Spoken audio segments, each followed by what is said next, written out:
തിരുവചനം തിരുവചനം.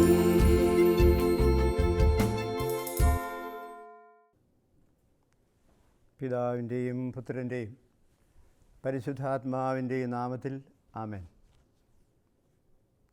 ഈശോയ്ക്ക് ഏറെ പ്രിയപ്പെട്ടവരെ,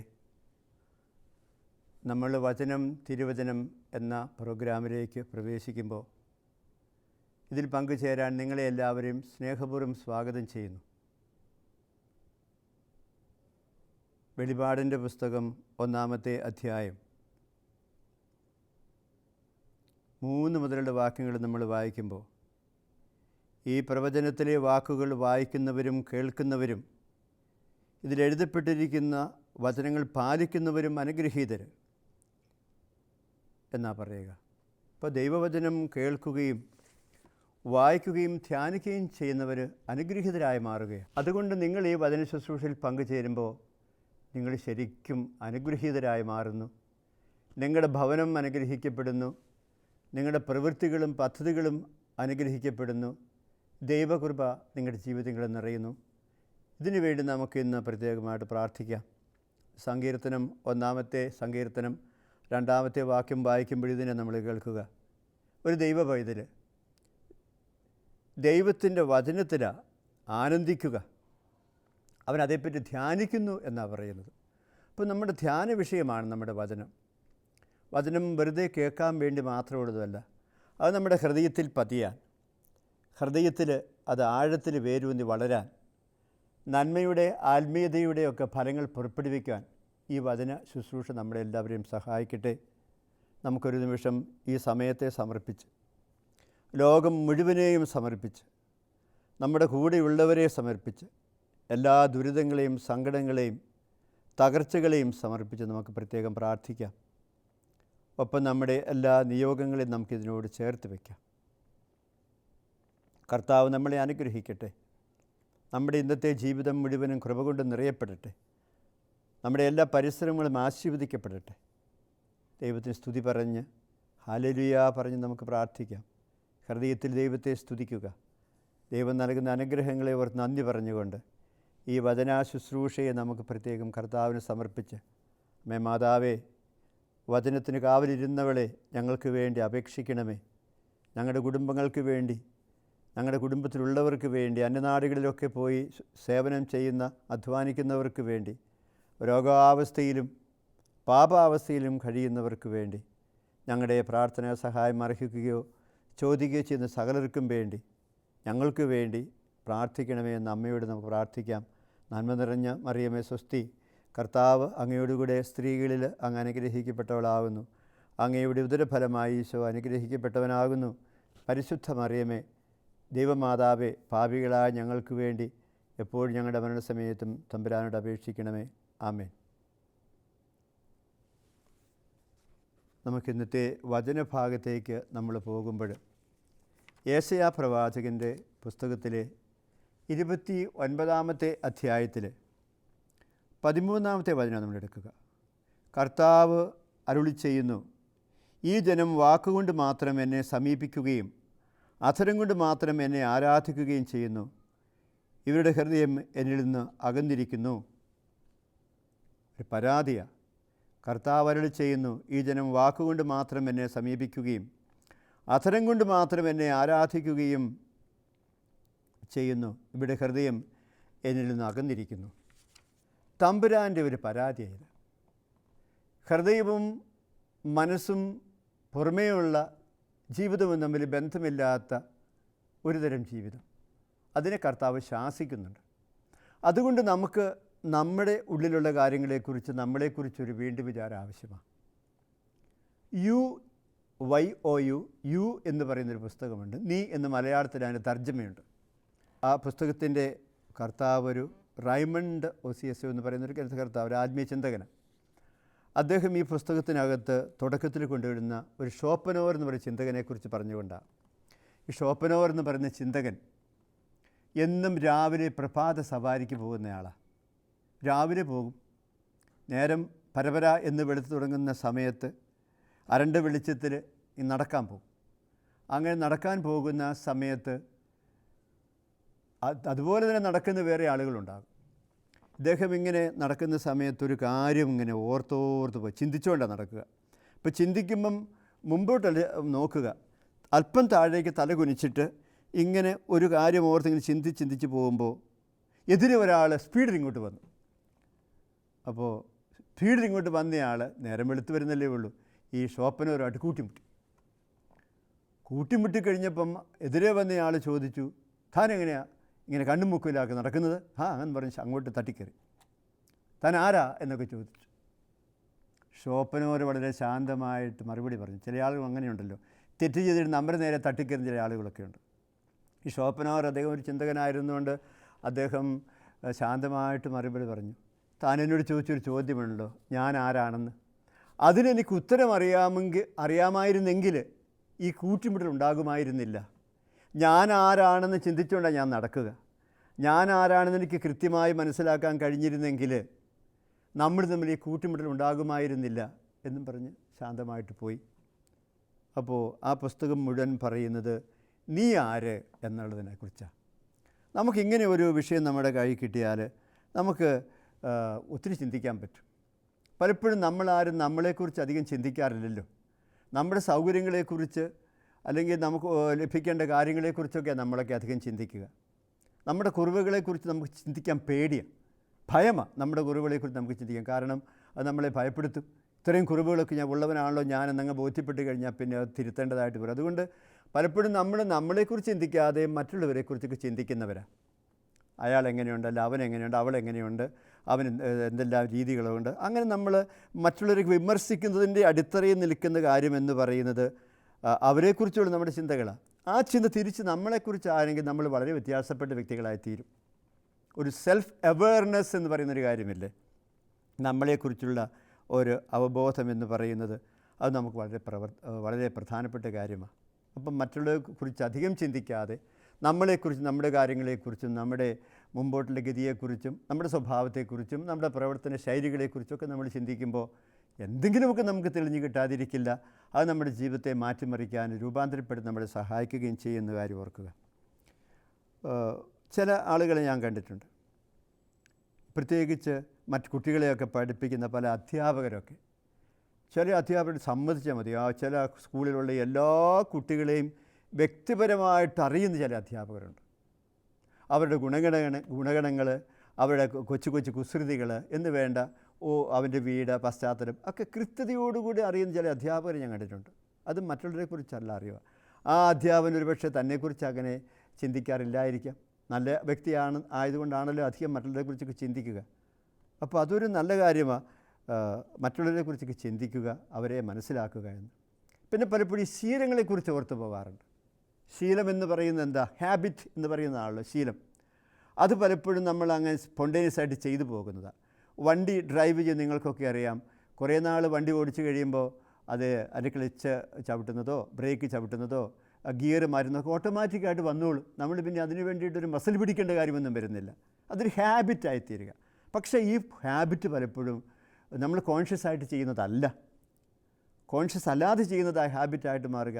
ചെയ്ത് പിന്നെ നമ്മുടെ കോൺഷ്യസ് ആയിട്ടുള്ള അല്ലെങ്കിൽ മനഃപൂർവ്വമായിട്ട് ശ്രമമോ ശ്രദ്ധയോ ചിന്തയോ ആവശ്യമില്ലാത്ത കാര്യമായിട്ട് മാറുന്നു. ഇത് നല്ലതാണോ എന്ന് ചോദിച്ചാൽ അതിനൊരു നല്ല വശമുണ്ട്, ഒരു മോശം വശമുണ്ട്.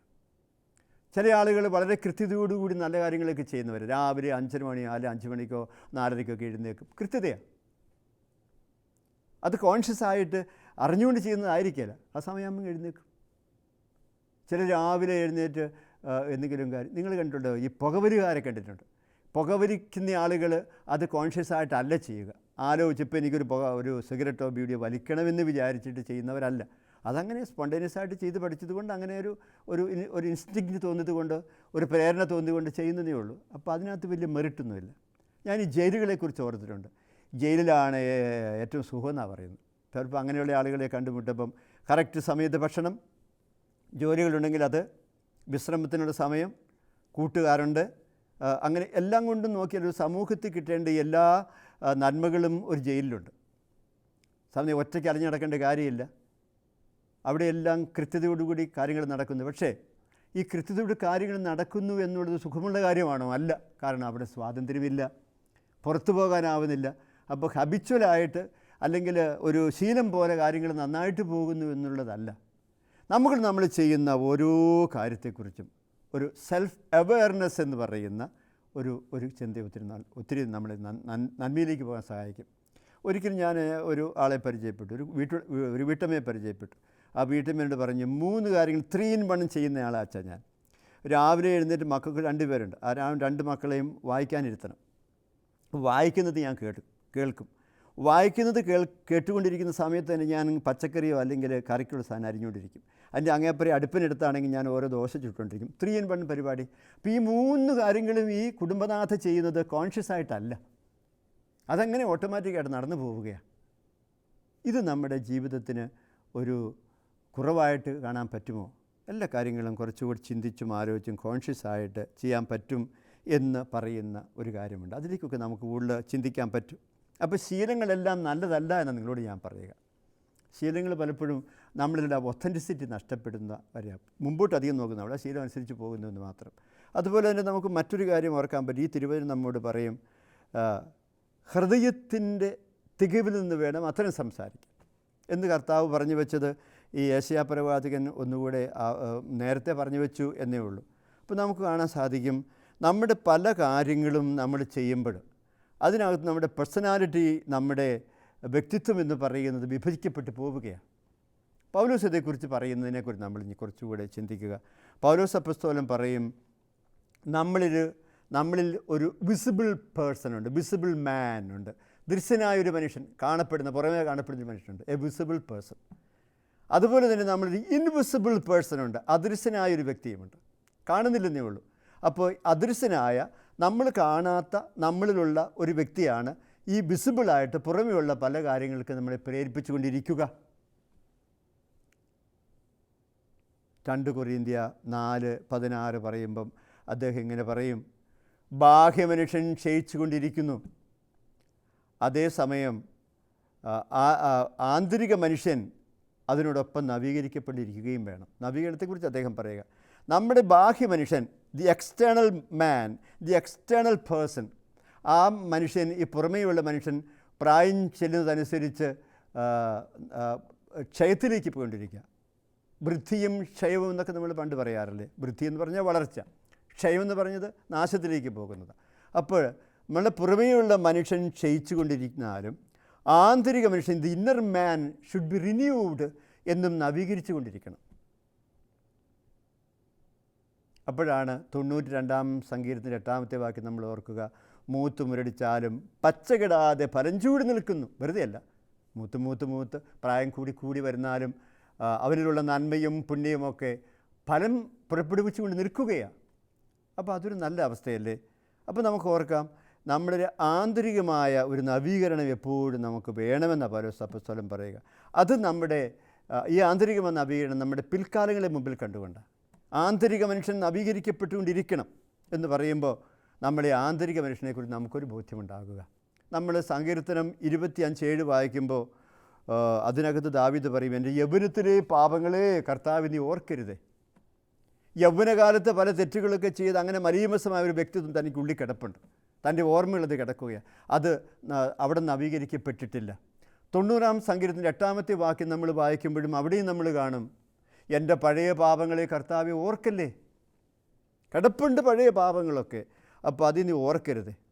അപ്പോൾ എൻ്റെ രഹസ്യമായ പാപങ്ങൾ, എൻ്റെ പഴയ പാപങ്ങൾ നിൻ്റെ കൺമുമ്പിൽ നീ ഇപ്പോഴും കണ്ടുകൊണ്ടിരിക്കുകയല്ല, അത് ഓർക്കുകയും ചെയ്യരുത്. അങ്ങനെയുള്ള പഴയ കാര്യങ്ങൾ നീ എന്നെ ഒരിക്കലും അനുസ്മരിപ്പിക്കുകയും അരുത്. അതൊക്കെ എനിക്ക് ബുദ്ധിമുട്ടുണ്ടാക്കുന്നത്. അതിൻ്റെ അർത്ഥം, എനിക്ക് എൻ്റെ പഴയ തെറ്റുകൾ, പഴയകാല ജീവിതം ഇന്ന് എനിക്ക് വിഷമമുണ്ടാക്കുന്നെങ്കിൽ അതിൻ്റെ അർത്ഥം എന്താണെന്നറിയാമോ? ഞാൻ ആ പഴയ പാപങ്ങളെ എൻ്റെ ഉള്ളിൽ നിന്ന് എടുത്തു കളഞ്ഞിട്ടില്ല, അത് അനുതാപത്തിലൂടെ വിശുദ്ധീകരിച്ചിട്ടില്ല എന്നതിൻ്റെ അർത്ഥം. അങ്ങനെയുള്ള ധാരാളം ആളുകളെ കണ്ടിട്ടുണ്ട്. ചിലപ്പോൾ നമുക്ക് ഇങ്ങനെയുള്ള വചന ശുശ്രൂഷയ്ക്ക് ചെല്ലുമ്പോൾ വർഷങ്ങളായിട്ട് കുമ്പസാരിക്കാത്ത ആളുകൾ, അല്ലെങ്കിൽ പഴയ പാപങ്ങളെക്കുറിച്ച് വീണ്ടും അനുതപിച്ച് വരുന്ന ആളുകളെയൊക്കെ കണ്ടെത്താൻ പറ്റും. അപ്പോൾ ഇവിടെ നമുക്ക് ചെയ്യേണ്ടത് ഈ നവീകരണം, പൗലോസ് അപ്പോസ്തലൻ നമ്മുടെ ആവശ്യപ്പെടുന്ന ഈ നവീകരണം, ആന്തരിക മനുഷ്യൻ നവീകരിക്കണമെന്ന് നമ്മളോട് പറയുമ്പോൾ നമ്മുടെ ഭൂതകാലത്തിലേക്ക് നമുക്ക് പിന്തിരിഞ്ഞ് നോക്കിയിട്ട് എവിടെയെങ്കിലും നമ്മുടെ മനസ്സിനെ ഇന്ന് അലോസരപ്പെടുത്തുന്ന ഏതെങ്കിലും കാര്യം കിടപ്പുണ്ടെങ്കിൽ, പ്രിയപ്പെട്ടവരെ, അതിനെ നമുക്ക് വിശുദ്ധീകരണത്തിലൂടെ നന്മയിലേക്ക് കൊണ്ടുവരാൻ പറ്റും. യോശുവയുടെ പുസ്തകം 3:5 നമ്മൾ വായിക്കുമ്പോൾ, നിങ്ങൾ നിങ്ങളെ തന്നെ വിശുദ്ധീകരിക്കുക, നിങ്ങളുടെ ഇടയിൽ ദൈവം അത്ഭുതങ്ങൾ ചെയ്യുമെന്നാണ് പറയുക. ഞാൻ ഒരിക്കലും എൻ്റെ ഒരു സുഹൃത്തിനെ ഒരു സ്ഥലത്ത് വെച്ച് ഒരു ധ്യാന സെൻറ്ററിൽ വെച്ച് പരിചയപ്പെട്ടു. സാധാരണയിൽ അദ്ദേഹം ആത്മീയ കാര്യങ്ങളിൽ വലിയ ശ്രദ്ധയൊന്നും പുലർത്താറില്ല. ഞായറാഴ്ചയൊക്കെ പള്ളിയിൽ പോകും. അത് കുദാശകൾ അങ്ങനെയുള്ള കാര്യങ്ങളൊക്കെ അല്പം പിന്നോക്കാം. പിന്നെ ചെറിയ വിമർശനമൊക്കെ ഉണ്ട്. ഈ ധ്യാനം അല്ലേ അങ്ങനെയുള്ള കാര്യങ്ങളൊന്നും മറ്റേ ആവശ്യമുള്ള കാര്യമൊന്നുമല്ല, മാനവരേക്ക് ജീവിച്ചാൽ പോരെ. പിന്നെ ഡീസൻറ്റ് ആയിട്ടുള്ള മദ്യപാനമൊക്കെ ഉണ്ട്. സമൂഹത്തിൽ എന്തെങ്കിലുമൊക്കെ നന്മ ചെയ്യുന്ന ഒരാളാണ്. ഒരു ദിവസം ഞാൻ അദ്ദേഹത്തെ ഒരു ധ്യാന സെൻറ്ററിൽ വെച്ച് കണ്ടു കഴിഞ്ഞപ്പോൾ ഞങ്ങൾ രണ്ടുപേരും മുഖാമുഖം കണ്ടു കഴിഞ്ഞപ്പോൾ എനിക്ക് അത്ഭുതമായി. ഇദ്ദേഹം ഇങ്ങനെയൊക്കെ പറഞ്ഞ ആളെ എന്തുകൊണ്ട് ഇതിന് വന്നു? അപ്പോൾ എൻ്റെ അടുത്ത് വന്നിട്ട് പറഞ്ഞു, അച്ഛാ ഞാനുണ്ടല്ലോ ഒരു തട്ടിപ്പിൻ്റെ മേഖല ഇപ്പം നിൽക്കുക. കുറേ നാളായിട്ട് എൻ്റെ മനസ്സിൽ നിന്നിട്ട് പരിശുദ്ധാത്മാവ് എൻ്റെ ആന്തരിക ജീവിതം ശരിയല്ല, അതിന് നവീകരിക്കപ്പെടാനുണ്ട്, വിശുദ്ധീകരിക്കപ്പെടാനുണ്ട് എന്നോട് പറഞ്ഞതുപോലെ എനിക്ക് തോന്നി. അപ്പോൾ ഞാൻ പൊതുവെ ഇതിന് വിമർശിക്കുന്നതൊക്കെ ആളായതുകൊണ്ട് പരസ്യമായിട്ട് പോകാൻ എനിക്കൊരു മടി. അതുകൊണ്ട് ഞാൻ എൻ്റെ ഭാര്യയോടും മകളും പറഞ്ഞു, ഇത് മലബാറിൽ നടന്നൊരു സംഭവമാണ്, ഞാൻ നാട്ടിലുള്ളൊന്ന് പോകാം. നമ്മുടെ പ്രായം ചെന്ന കുറേ ആളുകളൊക്കെ അവിടെ അവരെ ഒന്ന് കണ്ടിട്ട് ഞാൻ ഞായറാഴ്ച പോവും, ഞാൻ വരുന്ന വെള്ളിയാഴ്ച മിക്കവാറും വരുള്ളൂ. അദ്ദേഹം അങ്ങനെയുള്ള ബന്ധുക്കളുടെ പക്കലേക്ക് പോയില്ല. അദ്ദേഹം ഈ ധ്യാന സെൻറ്ററിൽ പോയി അവിടെ രജിസ്റ്റർ ചെയ്ത് ധ്യാനം കൂടുക. അപ്പോഴാണ് ഞാനിങ്ങനെ യാദൃശ്യമായിട്ട് കണ്ടുമുട്ടുന്നത്. അപ്പോൾ അദ്ദേഹം പറഞ്ഞു, ഇത് അച്ഛൻ ആരോടും പറയണ്ട കേട്ടോ, എന്നെ ഇവിടെ കണ്ടെന്നുള്ള കാര്യം. ഞാൻ പറഞ്ഞു, ഞാൻ വീട്ടിലുള്ളവരാരെയും കണ്ടുപിടാൻ സാധ്യതയില്ല. എങ്കിൽ പോലും യാദൃശ്ചികമായിട്ട് ഇതുപോലെ പല ബസ്സിൽ വെച്ച് കണ്ടാലും അതിനടുത്ത് ഇന്നാരെ കണ്ടു, ഇന്ന സ്ഥലത്ത് കണ്ടെന്ന് പറയണ്ട. ഇതൊരു ആന്തരികമായ പ്രേരണയാണ്. എൻ്റെ ഉള്ളിൽ വിശുദ്ധീകരിക്കണം, എൻ്റെ ഉള്ളിൽ മാലിന്യങ്ങൾ കിടപ്പുണ്ട്, പഴയ പാപങ്ങൾ കിടപ്പുണ്ട്, അദൃശ്യമായത് ഇൻവിസിബിളായിട്ട് വരുന്നത് അവിടെ കിടപ്പുണ്ട്, അതൊക്കെ ഒന്ന് വിശുദ്ധീകരിക്കണം എന്നുള്ളൊരു താല്പര്യം. ഈ താല്പര്യം വളരെ നല്ലതാണ്. നമ്മളെല്ലാവരും അങ്ങനെയൊക്കെ ഒന്ന് ചിന്തിക്കാൻ തുടങ്ങിയാൽ ഇനി ഞാൻ പറയും പഴയ നവീകരണ പ്രസ്ഥാനം നമ്മുടെ ഇടവകകളിലൊക്കെ വീണ്ടും നമുക്ക് കൊണ്ടുവരേണ്ടതായിട്ട് വരും. കാരണം കാലം കഴിയുന്നിടത്തോളം ഇങ്ങനെയുള്ളതൊക്കെ കെട്ടുപോകുന്ന ഒരനുഭവം നമുക്കുണ്ടാകുന്നു. അതുകൊണ്ട് നമുക്ക് വീണ്ടും നമ്മുടെ ഇടവകയിലും കുടുംബങ്ങളിലും നവീകരണ പ്രസ്ഥാനങ്ങൾ വേണം. നമ്മുടെ ഉള്ളിലേക്ക് നമ്മൾ നോക്കും, നമുക്ക് ഭയപ്പെടേണ്ട കാര്യങ്ങളൊന്നും ഇല്ലെങ്കിൽ പോലും നമുക്കൊക്കെ നമ്മുടെ ഉള്ളിനെ ഒന്നുകൂടി വിശുദ്ധീകരിക്കാനുണ്ട് എന്ന ബോധ്യത്തിലേക്ക് വന്നു കഴിയുമ്പോൾ ആരും പറയാതെ നിർബന്ധിക്കാതെ നമ്മൾ ഇതിനൊക്കെ തയ്യാറാകുമെന്ന് നമ്മൾ തിരിച്ചറിയുക. അത് നമുക്കൊരാവശ്യമാണ്. അപ്പോൾ അല്ലെങ്കിൽ നമ്മളെ തന്നെ നീതീകരിക്കും, മോറലൈസ് ചെയ്യും. അതുപോലെ തന്നെ നമ്മൾ 3 തരം ഐസുകളെക്കുറിച്ച് പറയാറുണ്ട്: റാഷണലൈസ്, മോറലൈസ്, അതുപോലെ തന്നെ മിനിമൈസ്. നമ്മൾ ചിലതൊക്കെ അങ്ങനെയൊക്കെ അല്ലേ എന്ന് പറയും. മിനിമൈസ് ചെയ്യും നമ്മുടെ പല തെറ്റുകളെക്കുറിച്ചും. നമ്മൾ മോറലൈസ് ചെയ്യും, ഇതിപ്പോൾ എല്ലാവരും അങ്ങനെയാണോ ജീവിക്കുന്നതൊക്കെ ചോദിച്ചുകൊണ്ട്. അല്ലെങ്കിൽ നമ്മൾ റാഷണലൈസ് ചെയ്യും, അതിന് കാരണങ്ങൾ കണ്ടുപിടിക്കും, ഒഴിവൊഴി കണ്ടുപിടിക്കും. അപ്പോൾ അങ്ങനെയുള്ള ഈ ഐസൈഡിലേക്കൊക്കെ പോവാതെ നമ്മുടെ ജീവിതത്തിൽ എവിടെയെങ്കിലും നവീകരണം, പഴയ മനുഷ്യനെ നവീകരിച്ചെടുക്കാനുണ്ടെങ്കിൽ നമുക്കത് ചെയ്യണം പ്രിയപ്പെട്ട സഹോദരങ്ങളെ. അതിനൊക്കെ എന്തുമാത്രം സാഹചര്യങ്ങളാണ് നമ്മുടെയൊക്കെ സമൂഹത്തിൽ സഭ നമുക്ക് തരുന്നതെന്ന് ഓർത്താൽ മതി. രണ്ടാമത്തെ കാര്യം എന്ന് പറയുന്നത് ആന്തരിക മനുഷ്യനെ ബലപ്പെടുത്തുകയാണ്. എഫേസോസ് ലേഖനം 3-ാമത്തെ അധ്യായം 16-ാമത്തെ വാക്യം, നമ്മളിലെ ആന്തരിക മനുഷ്യനെ ബലപ്പെടുത്തുക. അപ്പോൾ അവിടെയുണ്ട് ഇന്നർ മാൻ ആൻഡ് ഔട്ടർ മാൻ, ബാഹ്യമനുഷ്യനും ആന്തരിക മനുഷ്യനും. ആന്തരിക മനുഷ്യൻ്റെ ബലം കുറഞ്ഞു പോവുകയാണ്. അതുകൊണ്ട് ആന്തരിക മനുഷ്യൻ നമുക്ക് ബലപ്പെടുത്തേണ്ടതായിട്ടുണ്ട്, ശുദ്ധീകരിക്കേണ്ടതായിട്ടുണ്ട്. നന്മയിലും വിശുദ്ധിയിലും നമുക്ക് ഒന്നുകൂടെ ഉണർവിലേക്ക് വരേണ്ടതായിട്ടുണ്ട്. അല്ലെങ്കിൽ നമ്മളിൽ കിടക്കുന്ന ഒരുപാട് ആത്മീയ ശക്തികളെയൊക്കെ നമുക്ക് ഒന്നുകൂടെ നവീകരിക്കേണ്ടതായിട്ടുണ്ട്. ഈ തലത്തിൽ നമ്മൾ ചിന്തിക്കുമ്പോൾ ദി ഇന്നർ മാൻ, നമ്മളുടെ ആന്തരിക മനുഷ്യൻ കുറേ കൂടി ബലപ്പെടുത്തപ്പെടണം. ആന്തരിക ബലം കുറഞ്ഞു പോകും നമുക്കൊക്കെ. ഈ ആന്തരിക ബലം കുറഞ്ഞു പോകുമ്പോഴാണ് നമ്മൾ തെറ്റുകളിലേക്കൊക്കെ പോവുക. നമ്മൾ പറയും നമ്മളെ തന്നെ നിയന്ത്രിക്കാൻ നമുക്ക് ആവുന്നില്ല, അല്ലെങ്കിൽ ചില തിന്മകൾ, ചില ദുശ്ശീലങ്ങൾ, ചില മൂലപാപങ്ങളൊക്കെ നമ്മളെ അടിമത്തത്തിലേക്ക് നയിക്കുന്നു. പാപം ചെയ്യുന്നവൻ പാപത്തിൻ്റെ അടിമയാണെന്ന് പൗലോസ് നമ്മോട് പറയുന്നത്. ഈശോയും നമ്മൾ അതിന് നമുക്ക് പറഞ്ഞു തരുന്ന കാര്യം, പാപം ചെയ്യുന്നതിന് പാപത്തിൻ്റെ അടിമ എപ്പോഴും എവിടെയാണ് ജീവിക്കുക?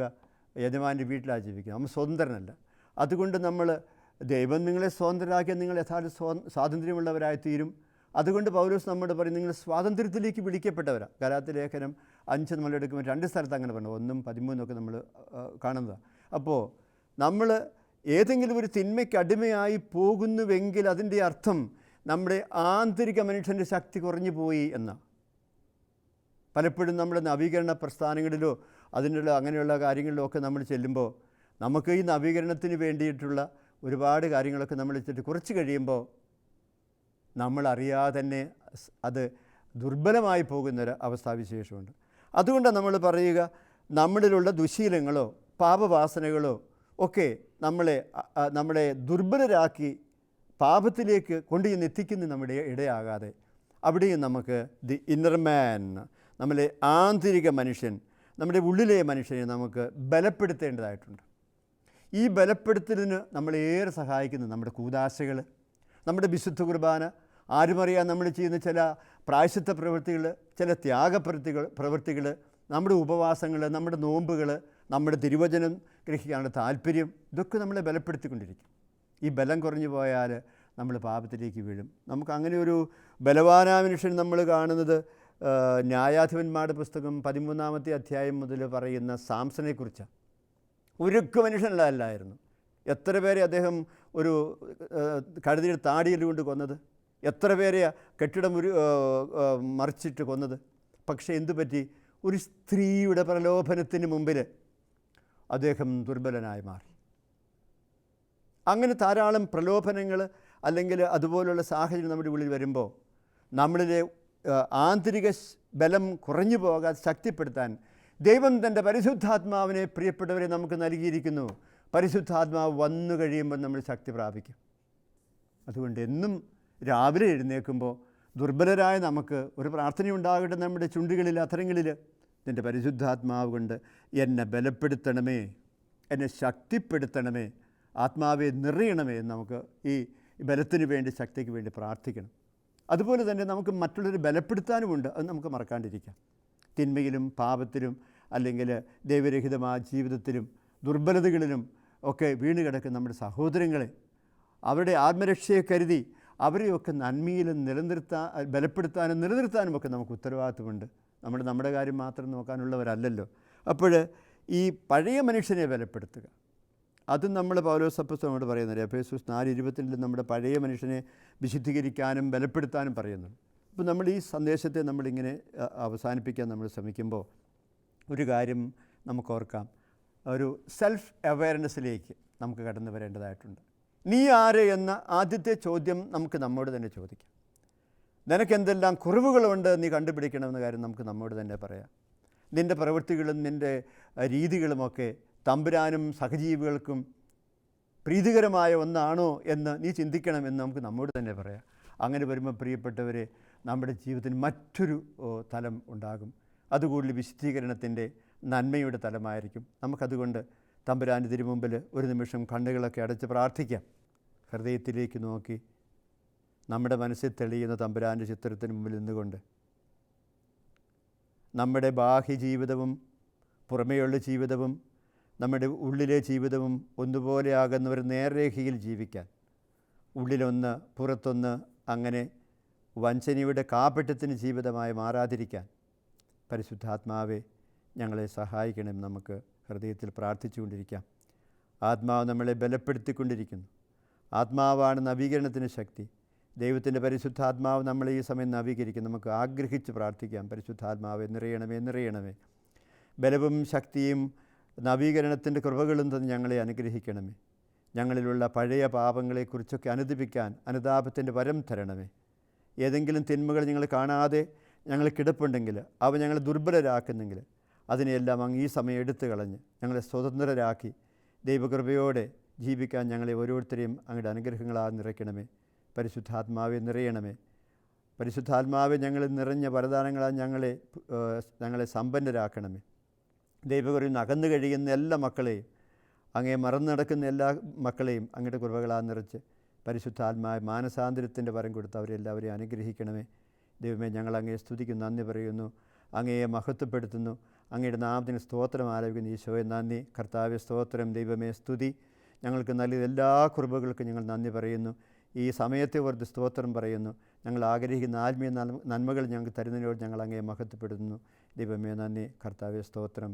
ആമേൻ.